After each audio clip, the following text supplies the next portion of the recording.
তোর কোন বান্ধবীর জন্মদিন বললি? একবার না বললাম মা যে কনার জন্মদিন। দ্বিতীয়বার বলা যাবে না কোথায় লেখা আছে। আর কণা নামের কোনো বান্ধবীর কথা তো আমি আগে শুনিনি। মা তুমি আমার সব স্কুলের বান্ধবীদেরকে চিনো, কনা হচ্ছে আমার কলেজের বান্ধবী, তাই তুমি ওকে চিনো না। হুম, আচ্ছা, কণার বাসা কোথায়? চাষারা। চাষারা।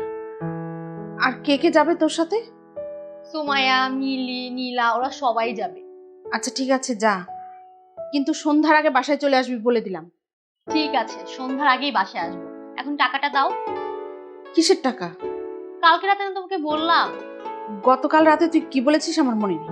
তাহলে আমি কি এখন খালি হাতে যাবো দাওয়াতে? আচ্ছা, তোদের কি এমন বয়স হয়েছে যে এখনই একটা 1000 টাকার গিফট কিনে দিতে হবে? দেখছো, তোমার তো দেখি ঠিকই মনে আছে। মা তাড়াতাড়ি দাও না, ওরা দাঁড়িয়ে আছে।